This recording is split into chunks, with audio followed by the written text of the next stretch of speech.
Hi, everyone. Welcome to our parent information series, Confidently Parenting Anxious Tweens and Teens with Allan Cordova. I'm Rebecca Martin from Cedar Mill Library, and we have behind the scenes Teresa Salatino, also from Cedar Mill Library. And I wanted to introduce our speaker tonight. So Allan Cordova received his doctorate from the University of Denver and completed postdoctoral work at the University of Washington. He's worked with youth and families in hospital, clinic, and school settings.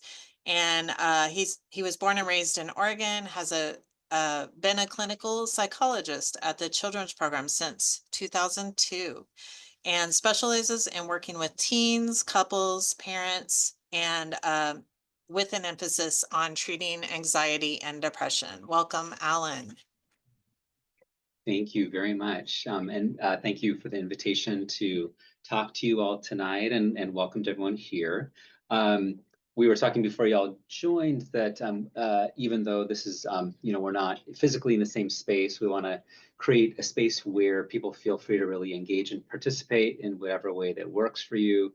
Recognize folks may need to maybe pop in and out, keep cameras off, totally fine. Maybe you might be making dinner, you've got other obligations, so just kind of show up and participate in the way that works for you. I will be, like many of these presentations, I'm going to be presenting some PowerPoint slides and we'll be clicking through and talking. I definitely welcome being interrupted, taking questions as we go. If you want to put things in the chat, I think we're going to be able to monitor that, and I'll do my best to respond. And if you also want to unmute and chime in with a question, please feel welcome to do that. That said, I'm going to do my best to budget time so we save plenty of time to chat, answer questions in more of a group setting at the end. So if you want to hold questions, then that's fine, but feel free at any point. Okay. So let me go ahead and get started with sharing here. And we'll see where this takes us. Yeah, Rebecca already shared the title, and I should actually define tweens. It's kind of a funny word, but this is preteens, and we actually think of this as the age group between about 8 and 12, and then teens, of course, 13 to 18, 19. We know from brain research that adolescence even goes up into the mid 20s, but for our purposes tonight, we're going to be thinking mostly about kind of later elementary, middle school, and high school kids. That is the group we're going to try and focus on, although many of these ideas hopefully will be applicable to other ages too. I thought I'd just tell you a little bit about who I am, my background, and just kind of frame the way I'm hoping to present this to you tonight. As Rebecca mentioned, I am a clinical psychologist, and I do focus primarily on youth. As I have gotten older, as my own children have gotten older, I found that I've kind of aged up. So at this point, I do quite a bit of parent consultation, but I still see plenty of kids, primarily 10 and up.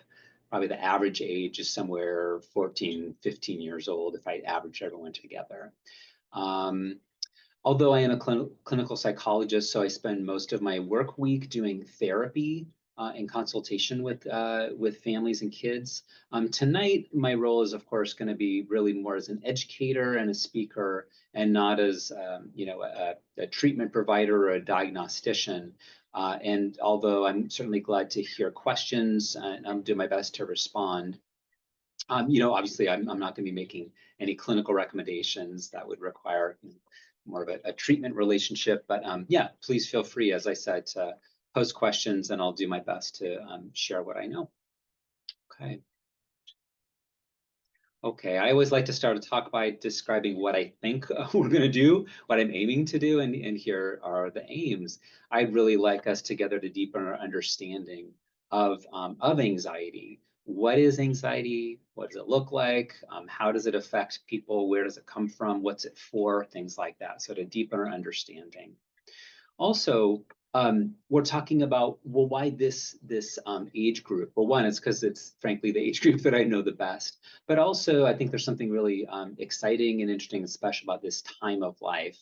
And as you can see, I think that there are challenges, but also opportunities that are really unique to this specific developmental period, and important skills that folks this age are developing. So we'll leave it at that, but we'll explore together why this is a different age than others in parenting.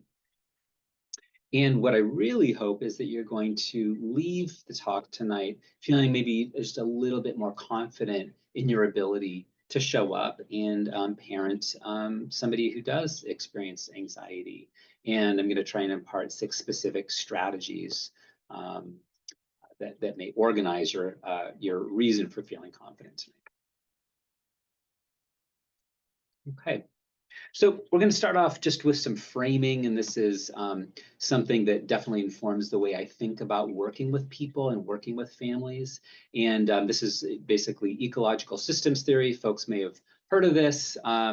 If you've taken psychology, sociology, done reading, this may be kind of a very familiar idea. The basic idea here in this sort of complicated looking diagram is that individuals don't develop by themselves just as an island, but really they're embedded in multiple levels of systems. So you can see that you can take an individual, but radiating outward, they're embedded in what Bronfenbrenner, who was an American psychologist, wrote in the 70s. He published this theory that they're embedded in a microsystem. So closest in, that would be, say, the family or people in your neighborhood or your friends or who you go to school with. Radiating outward, we're influenced and interact with sort of broader groups. So your parents, friends, or the government around you, or media, extended family. You can see radiating outward from that as sort of other kinds of influences, even out towards the more macro things like the economic system, political systems. And then the final kind of lavender ring is to suggest that time is another kind of a system in a way, meaning we're developing not within just this one point in time, but we're developing across time.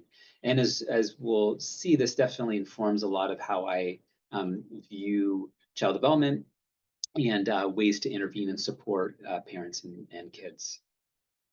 Okay.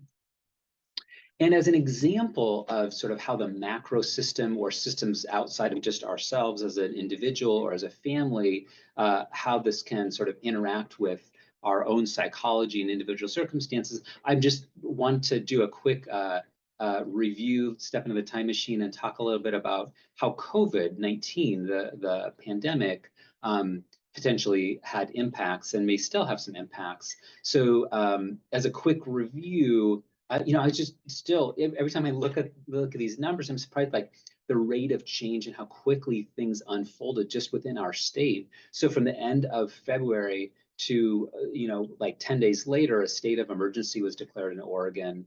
And then a week after that, the schools were shut down. The public schools were shut down by order of the governor. And as you can see, COVID spread. We all lived through this. We don't necessarily need to go into all the details, but clearly, if this had impacts not just on our kids but on us as well. So we can see that sort of from the individual to the macro level, both the government systems, economic systems, how we organize time and public space, there were significant changes that, of course, caused adaptations and stress for kids and families. Fortunately, research suggests that most youth actually did adapt well or well enough, except that wasn't even across the board. So folks with pre-existing conditions or complex needs like learning differences or neurodevelopmental differences, or whose parents were already stressed, that those youth had more emotional and behavioral problems, research has suggested to us. Kids who had positive peer relationships did better in terms of mental health. That's not very surprising, but I think that's a reassuring finding. Unfortunately, suicide deaths were found to increase among youth during the pandemic. For obvious reasons, daily life was significantly disrupted. Routines were disrupted. Children faced increased isolation and loneliness. Again, not across the board. Everyone's experience with this was very unique. But if we look at just the overall trends, there were pretty significant impacts on these daily kinds of functioning areas. And also this idea about kind of almost the existential impact. So if you think about it, for some youth, this is really the first major time that they had to confront realities like people dying from a disease, um, the grief of loss of routines and not being able to go to school or sports practice, things like that, as well as kind of the broader recognition that that it can be scary out there. So, you can think for yourself how old your children were, what grade they were in. I'm guessing, if I'm doing my math right, we're talking about elementary school, depending on the age of your kid, a really impactful time. I can tell you that clients that I continue to see, they definitely bring up and talk about COVID and what they remember from when they were in elementary school, and almost to a person, it's not a positive reaction. Thinking about this, again, ecological system is not just our kids who are impacted, but us as well as parents. And I think in specific ways, the uncertainty of how do we parent during a time when there's no precedent for for these kinds of circumstances. There's not a guidebook that any of us were handed about how do you parent through a pandemic. And certainly that can generate significant fear and anxiety for us as well. Okay. Again, feel free, thoughts, questions, comments, you're welcome to chime in as we go.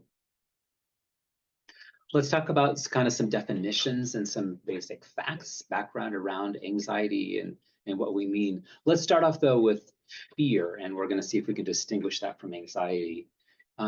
Fear, traditionally, we think of as kind of an automatic, natural, biologically based reaction to a danger. And it tends to be very intense, typically is associated with physiological changes. So the so-called fight or flight response, that's very, again, it's a biological process. It will include, things that we're all familiar with. We've all had this happen, right? Increased heart rate, pupils dilating, sweating, trembling, heart pounding, things like that. We can get secondary changes like gut disturbance, because the body is sort of preparing to face a threat, and so it tends to shut down less essential functions. And digestion, when you're in the face of danger, it's not an essential function, so some of the blood flow changes can result in queasiness or GI distress, things like that. So that's fear. We don't have to work at it. It just happens, and it's mediated through our senses, or our eyes, or our ears, or through smell. We get cues that trigger the fear response.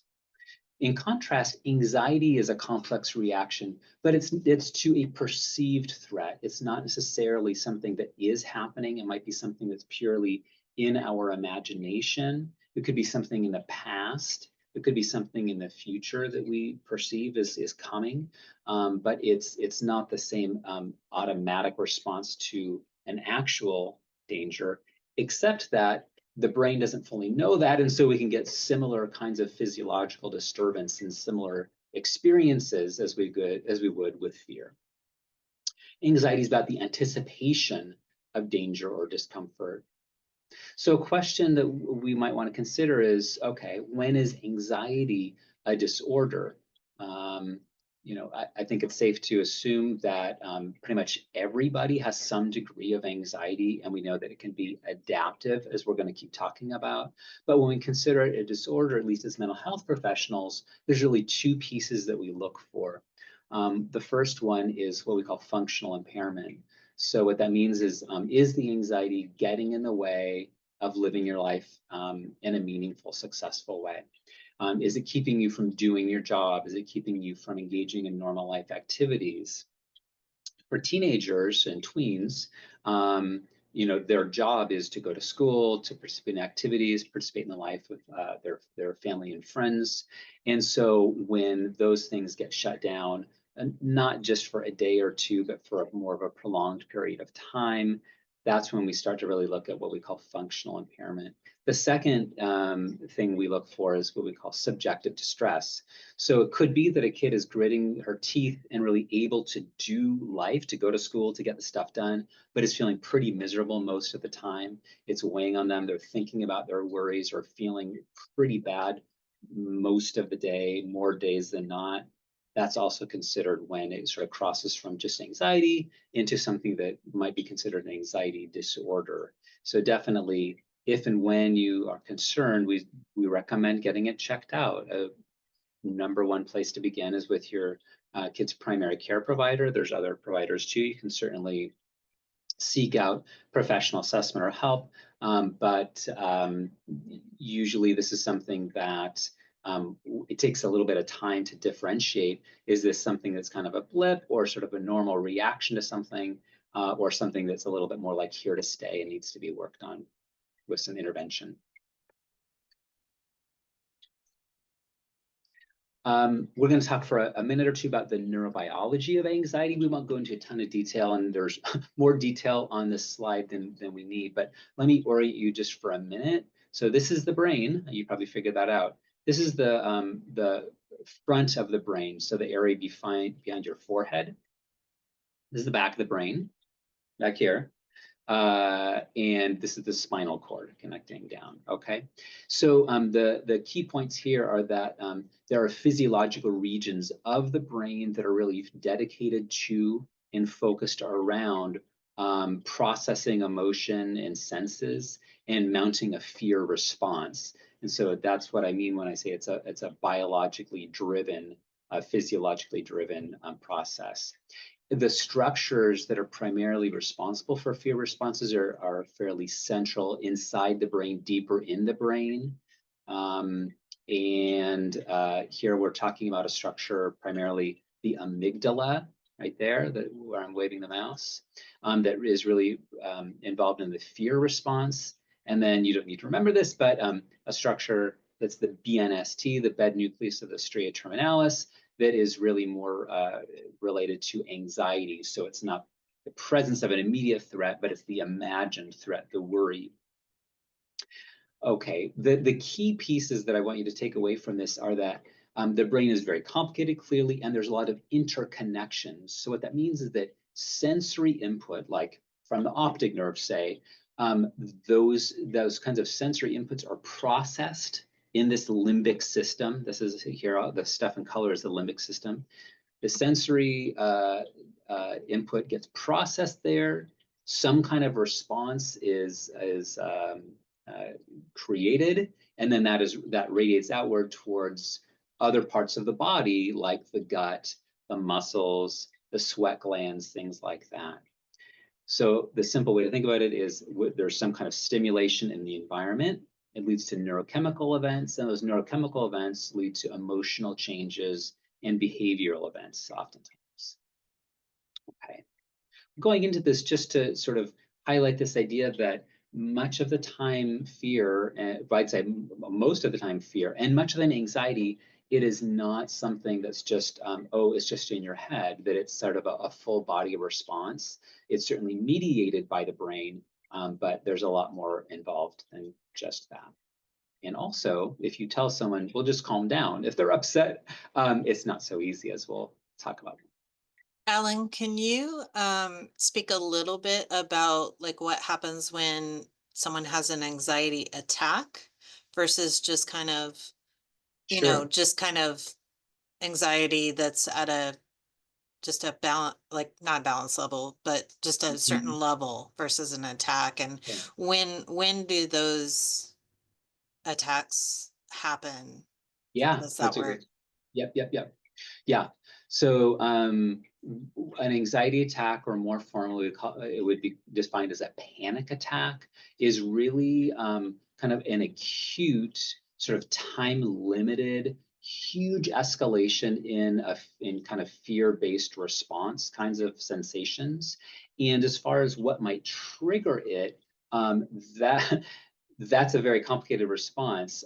It could be that there is some kind of startling event that happens that shocks a person and it flips them into this intense fight or flight response that quickly becomes out of control. It could be because the person is in a situation where they previously experienced a panic attack and the brain has sort of wired together this place with these sensations, and then that can spur a panic attack.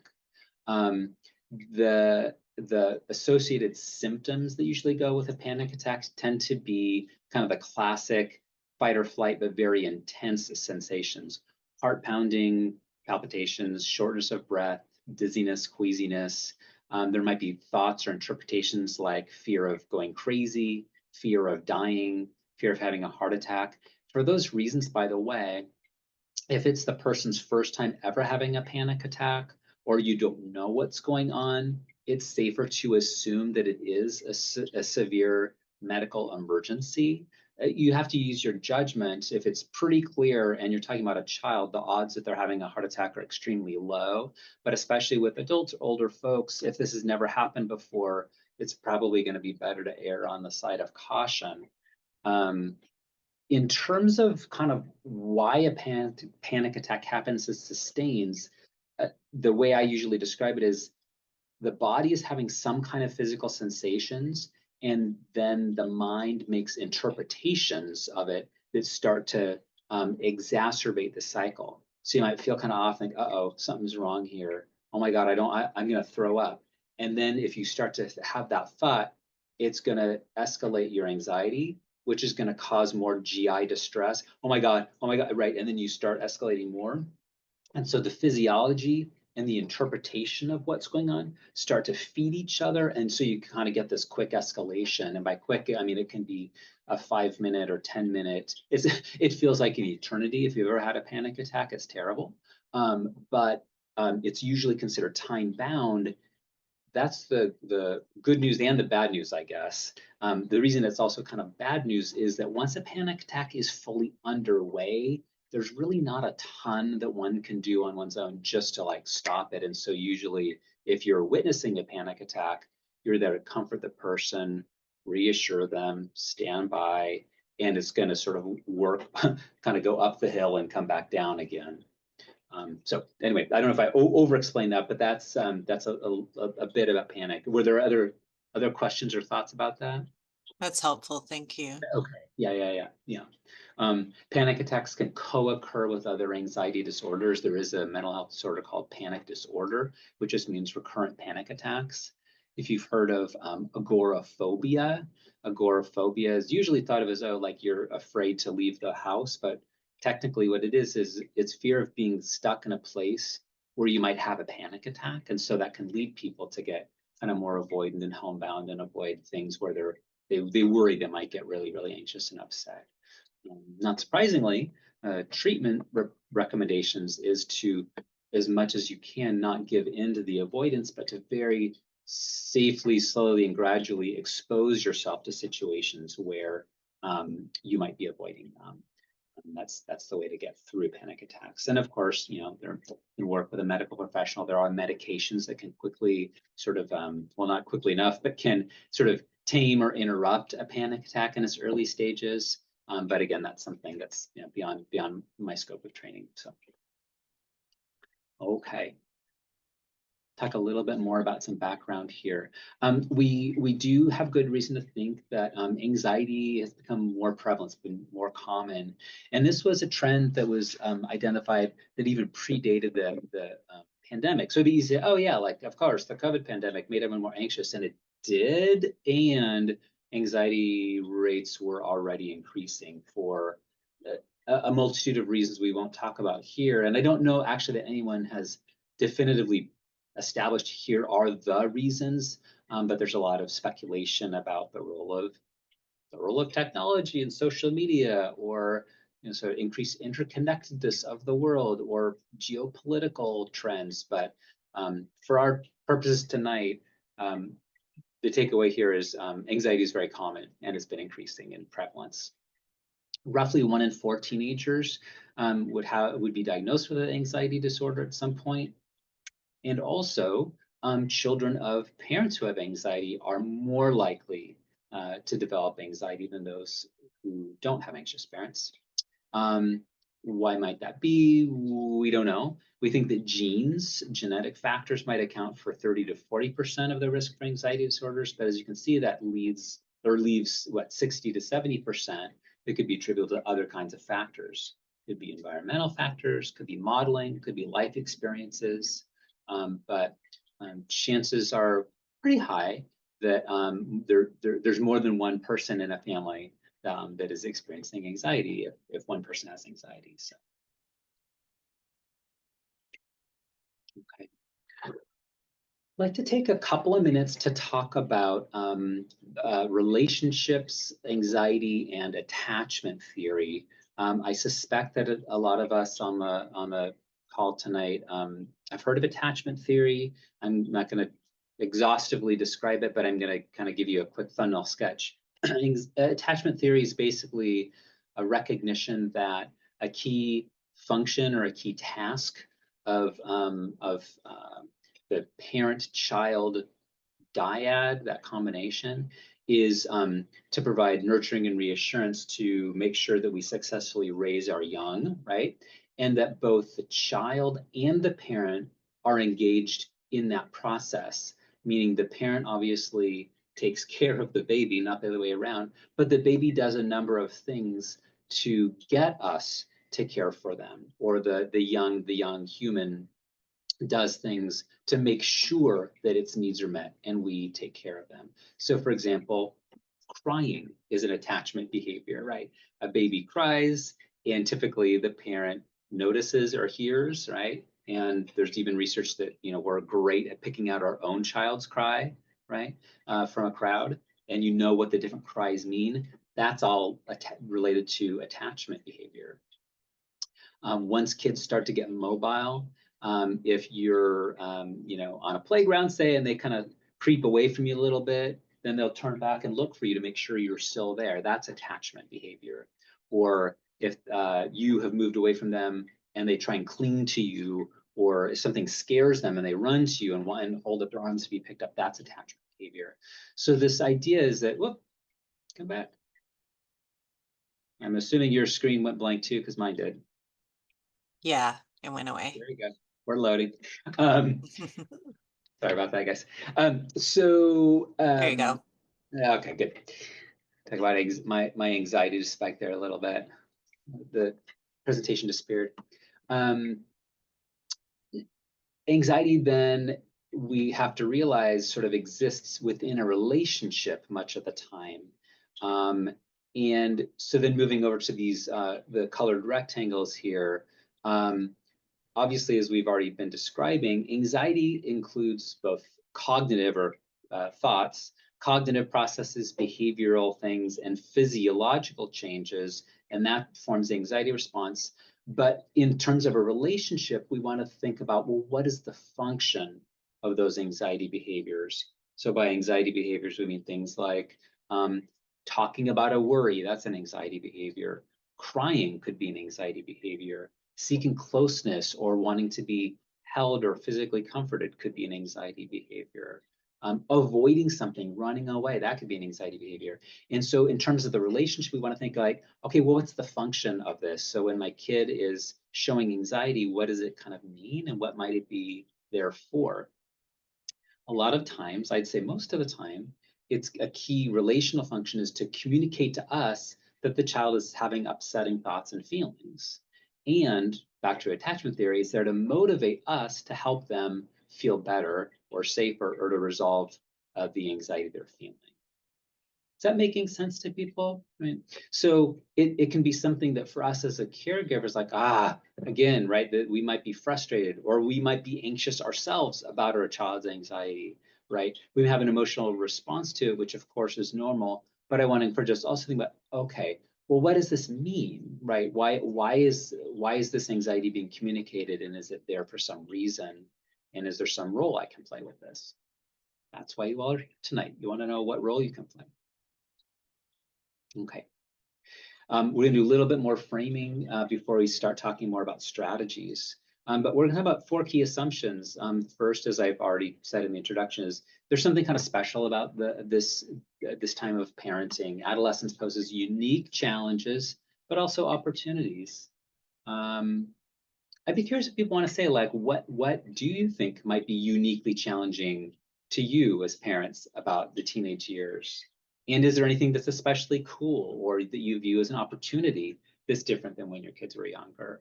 I'm curious if people want to put anything in the chat or unmute to share those thoughts.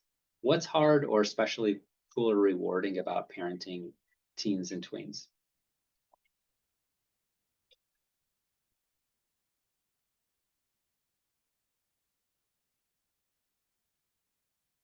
I see someone maybe talking, but we're not getting any audio.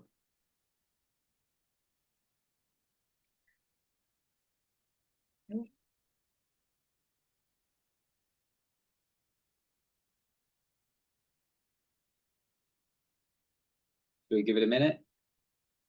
Okay, so someone said in the chat, my teen shuts down and doesn't share what they're anxious about.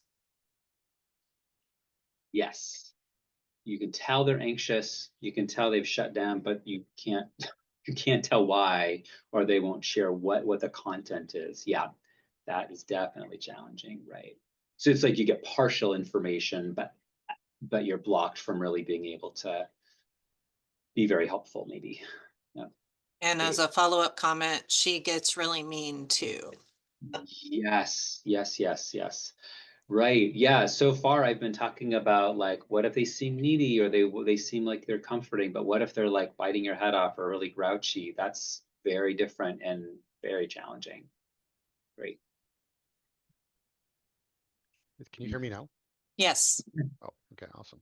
Um, I know the phones are like the biggest, newest challenge that's like been acknowledged these days. Yeah. So FOMO seems to be like pretty big, and for me it's upcoming. I've got a tween, so no phone yet, but I know that that's on the very nearby horizon. Um, If I can, I'm using my time here. I know that I'm kind of like a perfectionist. My kids seem to have some anxiety around perfectionism. So, like, if their homework isn't perfect, they seem anxious to share it. If they won't.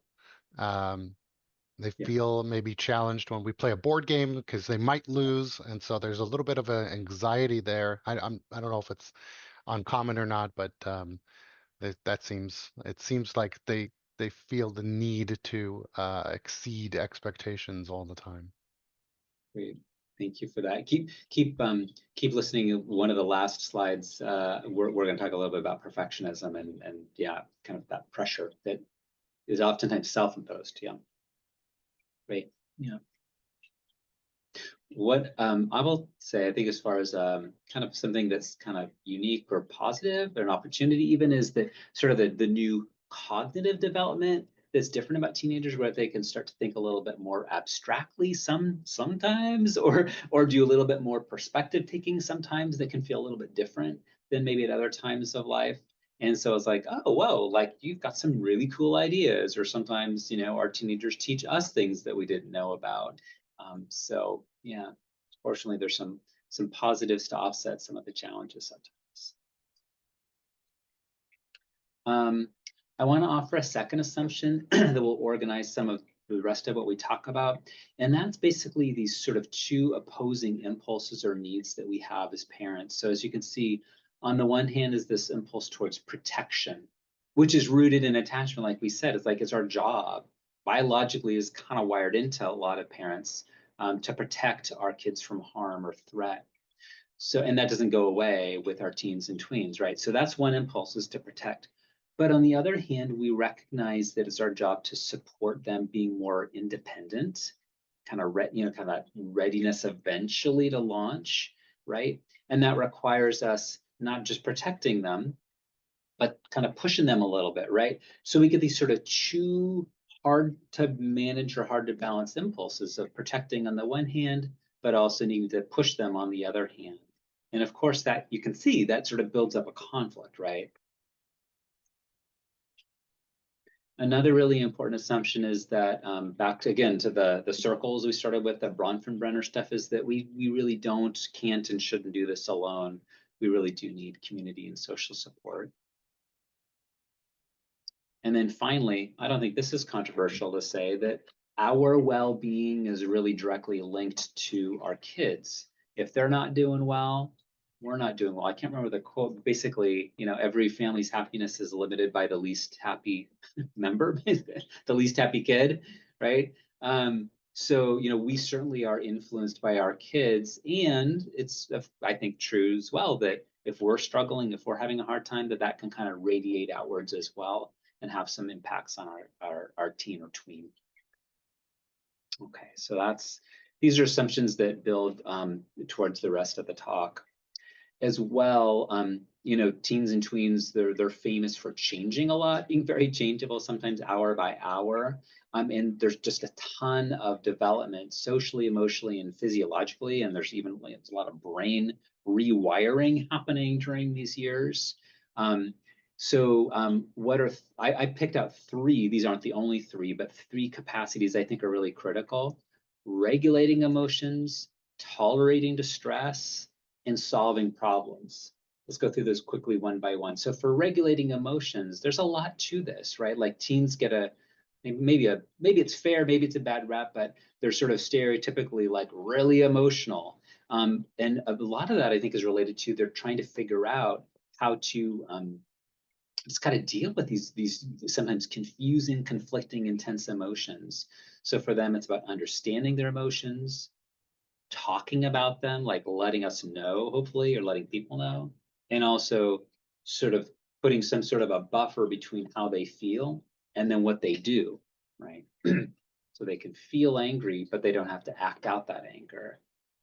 They can feel worried, but that doesn't mean they have to hide out, right? But that all requires regulating emotions, and we know there's research on this, and if you parented someone this age, you don't need research to tell you that teenage emotion is different than adult emotion, that it tends to be much more intense and can be more changeable at times, and their sort of impulse control is lower than other folks.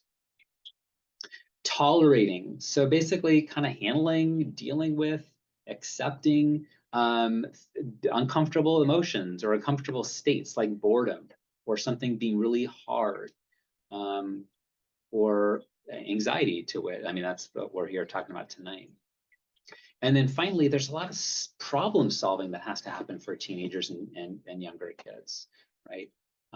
Solving problems they face, solving relationship problems, and just the actual real work of like being a student is like constant problem solving, right? Dealing with things, challenges. It's an interesting phenomenon is kids who are not used to struggling. I don't know if anyone on the call has a kid like that. We heard one parent already say, there might be high expectations and perfectionism, where when they inevitably run into something really, really hard that they just aren't that good at or have to work really hard at, it can really throw them, as opposed to kids who are more in the average range, like, oh yeah, I'm used to having to work hard. So being sort of at either extreme of skill area can pose a specific kind of challenge for students. Okay. So this talk is about helping you folks feel more confident.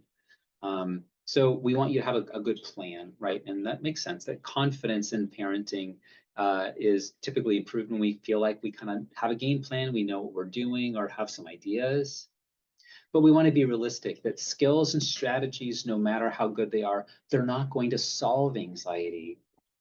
And this makes sense, doesn't it? Because, I mean, if you didn't already think this coming into the talk, anxiety is there for a reason, as we said. We talked about attachment and relationship stuff, but also anxiety can be harnessed and it can be very productive. For example, if my worry, my anxiety about a test causes me to study or prepare, then I'd say that's actually a good thing, right? My anxiety about doing a good job talking to y'all tonight if that leads me to prepare, I think that's a good thing, right? So we're not trying to solve anxiety, and even if we did try, we're not going to succeed. And so we're really talking about helping kids and ourselves feel better about managing anxiety, understanding it, channeling it, working with it, rather than like just switching it off. Hopefully that makes sense and doesn't throw people off. But I suspect you're not going to hear a strategy next that's going to make anxiety go away.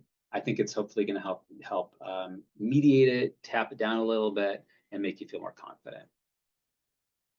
Help us do the kind of parenting we need to do for the specific kids we have, because they're all different. Okay. Unless there's other questions or comments, let's roll through some strategies here. First strategy, attend to your own well-being. I suspect you've all heard this before. I'm going to try to avoid preaching about self-care because a lot of people are so sick of that. As well, I just want to acknowledge that by attending to our own well-being, right, help us be calmer. When we're calmer, more regulated, it helps our kids regulate themselves, right? But the reality is that life can be very hard. Many of us are facing challenging circumstances. There are external things, as again, we know from that Bronfenbrenner slide, like it's not just about what we do. It's not just about, getting a massage or taking a walk in the woods. It's like, okay, there's other big systemic things that can be squeezing families or causing challenge. So I just want to be careful about sounding too glib and saying, oh, just like take care of yourself, parents, because it's more complicated than that. And yet, we have to have some way to find a way to regulate ourselves so that we can help our kids regulate themselves. So I would propose that taking time to do this, getting support for yourself, it's really necessary to parent. It's not just like it would be nice to do it. Also, we're teaching our young people how to be adults, how to be big people, right? So, and part of that is helping show them that it's not a bad thing or an indulgent thing to take care of ourselves, that it's actually important and necessary. Physical self-care, social self-care, emotional, and there's others too. Okay, so strategy 1, attend your own well-being, work on getting calm, regulate yourself, and that's going to allow you to feel better, more confident supporting your kids' self-regulation. Strategy 2, talk about emotion coaching. And what does that mean?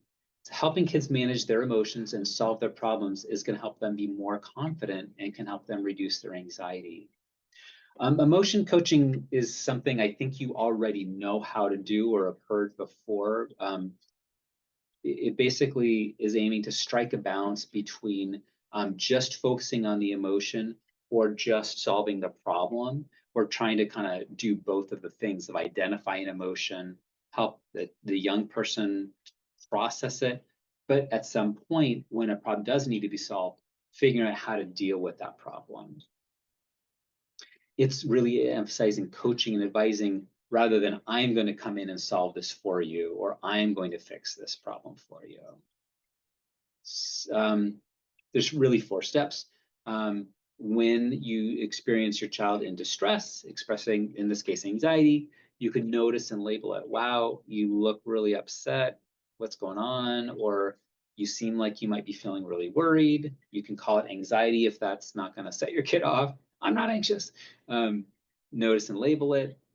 You can, once you understand it and have a sense of what's going on, that's a great opportunity to validate it. Wow, it makes sense that you'd be feeling that way.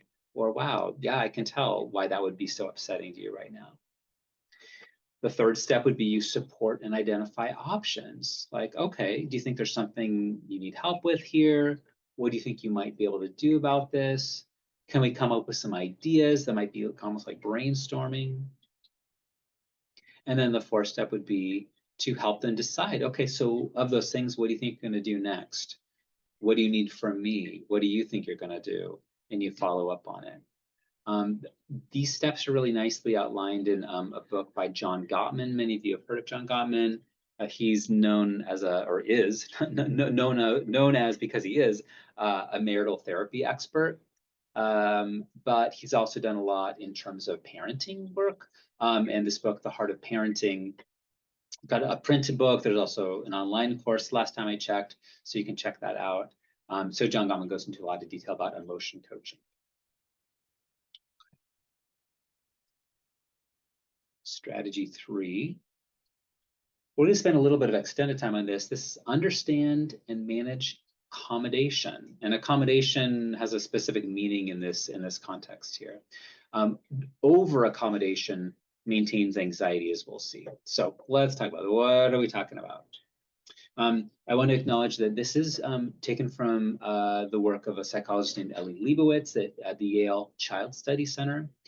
And he developed a program called SPACE, Supportive Parenting for Anxious Childhood Emotions. I'm not sure how widely known it is at this point. It's sort of been getting out into the community more and more. Here at our clinic at Children's Program, we have offered SPACE groups for elementary age kids as well as middle school age kids. We've had parent workshops. In SPACE is directed, it's a parent intervention. So kids don't participate in it, but research has suggested that this kind of intervention delivered just to parents, education support for parents, actually directly results in similar changes for children's anxiety as if the child had participated in their own individual therapy, like cognitive behavioral therapy. So it's kind of cool that an intervention that doesn't even involve the kids directly can directly impact their anxiety at a degree that's basically the same as if the child had participated in therapy. So good to know about.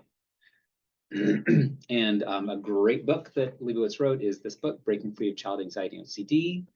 So if you like what you hear and are curious to learn more, this is a great read. There's also a lot of videos and stuff online. There's a TED Talk that Leibovitz does, so you can hear him in action. Let's get into what is it, okay, and what's accommodation about. Okay, this is what we call the accommodation cycle. I'm going to walk you through it one step at a time. So let's say it's a school morning and you're trying to get Adam ready for school and say, all right, bud, it's time to go grab your backpack. It's down in the basement. And then Adam balks and says, I can't, I'm too scared to go get my backpack. So the time is ticking by, you need to get in the car. So you go with him to the basement, and then Adam gets his backpack and he gets to school on time. That's the result. Okay, sounds pretty good. Except what Adam is likely to conclude is the only way I can get things from another room is if my parents come with me. And if that's the conclusion, that's going to lead us to continue to accommodate, to sort of do the thing that makes anxiety in the moment go down, right? Make sense? So let's overlay this now, where if we're kind of saying, okay, so what's another way to think about this? So we have some kind of distress related to potentially an anxiety disorder. The family accommodates, does something to kind of knock the anxiety down temporarily, and then that results in short-term reduction in distress. And if we repeat this over and over, though, what happens is there's a continued dependence on us as parents to regulate anxiety or regulate emotion, and then symptoms get maintained. That leads to more distress, leads to more accommodation, short-term reduction of distress, dependence, and so on and so on. Thoughts, questions? Does this make sense to people? Now, this is kind of more, maybe you have a kid who is afraid to be on their own or go to the basement or in the dark or whatever. But I think there's probably other examples that might be even more appropriate for teenagers. So for example, stuck on an assignment, needs to email the teacher, right? And I can't do it. So then you do it for them. You communicate on their behalf. We accommodate, right? And that's going to make the kid feel better, but they're going to sort of rely on us to keep doing that for them. Yeah.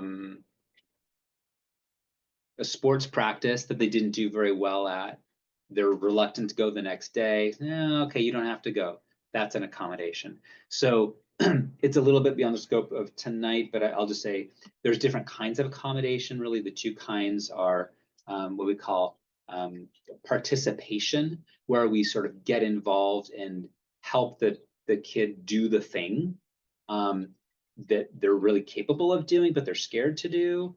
That's a participation accommodation.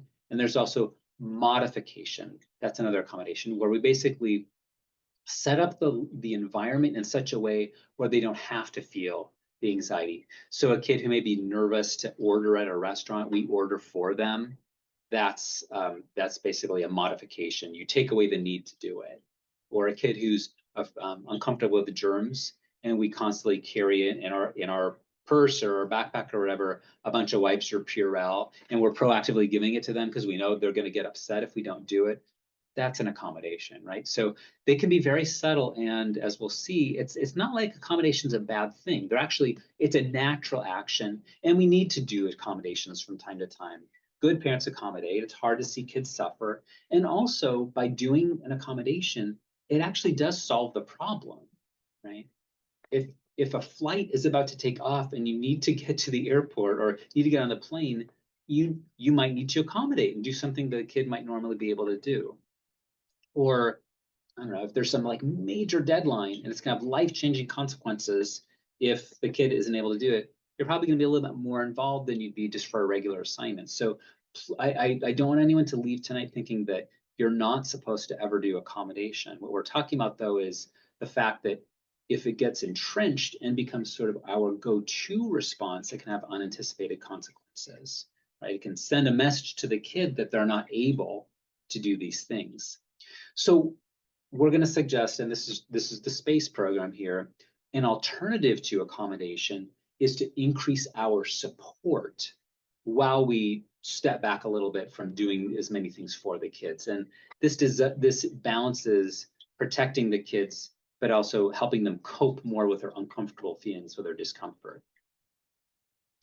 A verbal response that's supportive accepts the child's fears and also expresses the belief that they're capable, they can handle a little bit more stress, a little bit more anxiety. And so Leibowitz and colleagues, they call this the mac and cheese statement. That's what support is.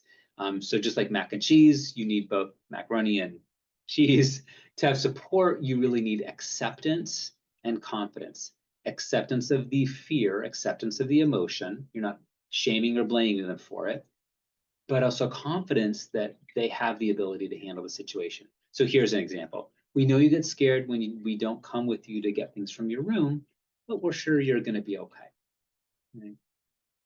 Or in the case of like the emailing the teacher, I know it feels really stressful to write this email, but I know you can handle that. Right? It could be very simple, but what we're not doing is saying, come on, I can't believe you're getting stuck on this again. How many times do we have to go through this? Or if you don't do it, you're going to get a bad grade, right? I mean, that's the opposite of acceptance, right? But if we step in and we take care of the thing for the kid, right? If we accommodate, we're really not sending a message of confidence. So the mac and cheese statement is what this is all about. Alan, is it okay to give your child a choice? Like, would you like to email your teacher or do you want me to? Great Like, question. I guess I've done that with my with my kids. Totally. I'm just thinking of my own personal example. Absolutely. And then they usually say, no, I'll take care of it. Oh, nice. Okay. Yeah. Kids. I mean, So, I guess yeah, I would say it's always okay to give your child a choice. I don't think eliminating help or eliminating assistance is the right way to go. Typically, when we think about an opportunity to turn down the rate of accommodation is when we recognize, oh my goodness, I'm doing this thing that I know I no longer really need to be doing, but I don't know how to stop doing it, okay. or it's starting to frustrate me or annoy me. So for example, many parents, even if, parents of kids this age, like to snuggle with their kids at night, maybe even read or talk or chat. It's really nice time for connection. But if that then were to turn into, say, an hour-long bedtime tucking in process every night when you're tired and you want to go to bed and maybe go hang out with your spouse or watch a show or whatever, that might be an opportunity to sort of dial back on that kind of engagement or accommodation, because if you do, they're gonna not like it, they're gonna be a little bit anxious, but we know they can handle it, right? So that, I mean, depending upon the situation, it could be really appropriate to give them a choice. But if it's something that you've really come to the conclusion, this really isn't working well anymore, that might be where you don't want to give them a choice, right? You might Gotcha. need to lead with that mac and cheese statement.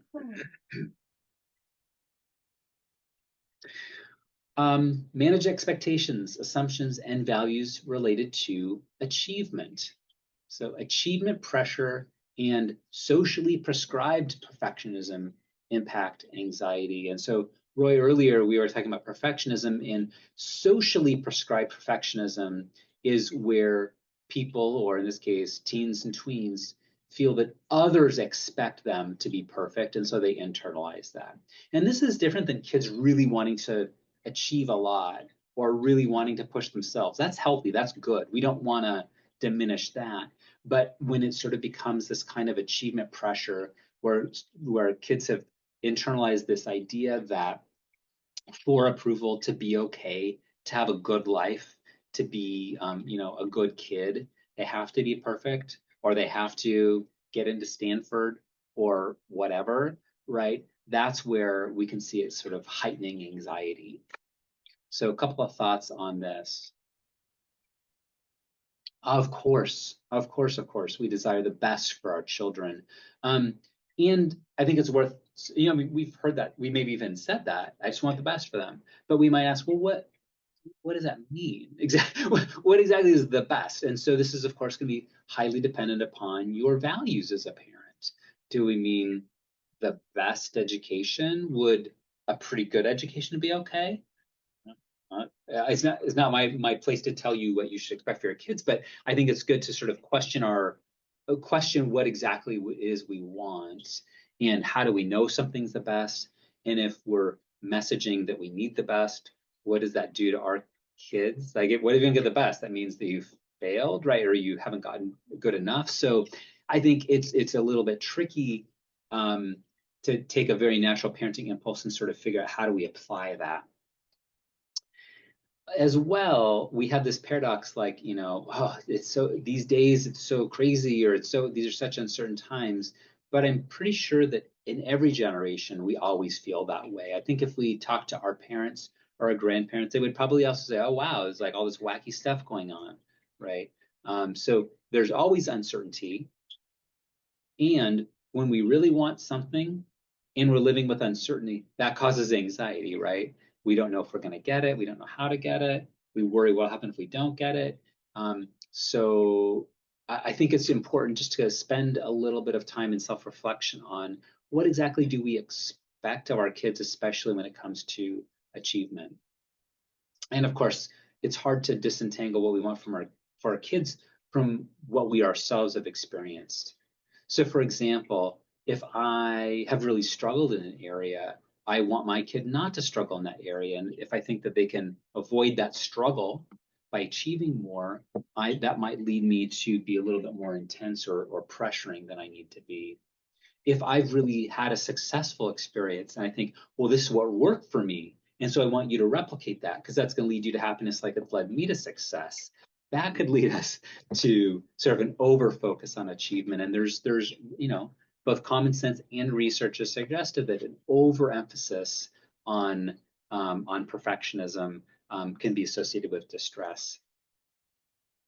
Most teens and tweens are already pressuring themselves, and so we want to be thoughtful about, are we doing things inadvertently that send messages that actually heighten their achievement pressure? I talk routinely, if not daily, multiple times a week with parents of teenagers and tweens about helping kids find their motivation rather than we provide motivation for them. What is it that is their driving force? In my experience, everyone is motivated by something. It could be that they're not motivated by the things we want them to be motivated by, or that we wish they were motivated by. But motivation is something that most people can find. And once you understand what motivates you, you can kind of leverage that.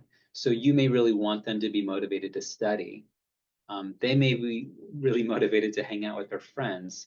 If they can leverage that, maybe they can get a really studious friend together with them and help them study for a test, right?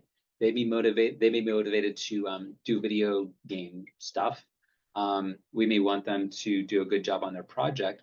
Maybe they can pick a video game project and use that to help them be more enthusiastic about something they need to do. This doesn't mean there might not be times where they just need to suck it up and face something that is unpleasant.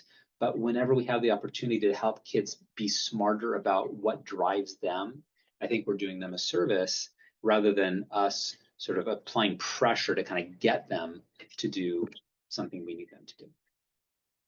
So managing expectations related to achievement. Okay, this has already come up, and this I'm sure is a familiar topic. Manage media and electronics. Overuse of media and electronics can worsen anxiety. There's a lot being written. There's research. There's the Anxious Generation. That book got a lot of press, and some of you may have read that book. So that Jonathan Haidt. It's not clear to me, and I don't think it's clear to experts in the field, that tech and media causes anxiety. Some might say that, but I don't think the evidence is in that it causes anxiety. It can definitely exacerbate it and can sort of contribute to a cycle of worsening mental health. So that's not very controversial. Chicken and egg questions, I mean, they're out there, but I think it is safe to say that we want to and need to figure out a strategy in our families to manage media electronics. And we know that this is really related to anxiety. A lot of kids kind of end up using devices kind of like as a digital binky, like a pacifier, like when they feel uncomfortable or anxious or just even just plain old bored, they immediately turn to that, frankly, like a lot of us probably do. And so I think for a lot of reasons, it makes sense to think about this in the context of anxiety. We do know there are benefits to gaming and tech use and social media. They're not all bad. And as I'm referencing, there's growing evidence of harms. So main recommendation is familiarize yourself with what, when, and why your kid is using screens and tech. Two resources I'm going to draw your attention to. One is the Screenagers blog. So I don't know if folks remember, there's a pediatrician who did a documentary several years ago called Screenagers, and there have been a couple new versions of that. But she's got a nice blog where it comes out, and she has this like Tech Talk Tuesdays, is what she at least used to call it, where come on Tuesdays, and it would be like a set of conversation starters or prompts for families to talk about tech. The Gamer Educator, I'm putting her up here. You can follow them on Instagram, speaking of social media, at The Gamer Educator. This is interesting. I mean, rather than being kind of anti-tech, this person sort of like almost like embraces like, okay, how can we work with our kids' use of screens? It's not like it's a bad or evil thing, but how can we think about it and not make it this big like carrot and stick and use it just as an incentive, but really work with it more productively. So you may not agree with everything that you hear them say, but I actually think it's really thought-provoking to get this perspective. Right, and yeah, Tech Talk Tuesdays, the Screenagers blog, and get on this website and subscribe to it if you want. And strategy 6, connect with others. Mattering, connecting, and contributing, we know improves emotional well-being. So mattering, it's kind of what it sounds like. It's helping teenagers and tweens have a sense of purpose, have a sense that they are significant, that their presence, their skills, their engagement do matter. A lot of times there's a lot of focus on, well, I want my kid to be happy, or I want them to be successful. That's great, but in my experience, happiness and success are kind of a result, not just something you get, right? So what do you do that can lead you to be successful? And what do you do that at the end of it, you end up feeling happy or maybe content, or like you did something meaningful, right? And so what do we mean? So, I mean, one strategy is to support you and your teenagers to lean into community be socially connected, joining things or creating things if you're able to. So we're talking about friends and family, maybe cultural, religious organizations, volunteer work. I'm a huge proponent of. Handsonportland.org is a great website. It's like a clearinghouse, searchable database of volunteer opportunities. You can use filters to kind of figure out like how old is the volunteerer? Is this a one-time thing you want to do? Is it a recurring thing you want to do? Yeah, so I definitely really support this idea for kids who are anxious, for people who are anxious, giving an outlet into which that anxiety can actually be put to productive use can be really, really powerful. Action absorbs anxiety. And so one great kind of action is something that's helpful to other people. So these are our 6, not of course, a complete list, but 6 strategies that I recommend.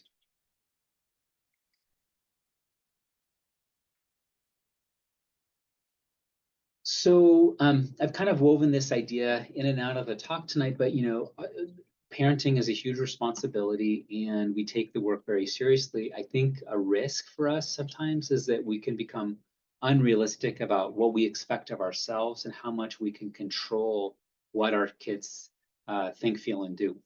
And that, not surprisingly, can lead to stress and anxiety for ourselves as parents, right? So I think maintaining realism about what our role can be and how much we can be in control of our kids, I think is really worthwhile, especially as they head into the teen and tween years. But when we understand our kids' needs and we look at really where we can have influence, we clearly have an enormous impact. It's not like we don't matter, we hugely matter. And I think this is about marshaling our strategies and skills in a direction where we really can have the greatest influence.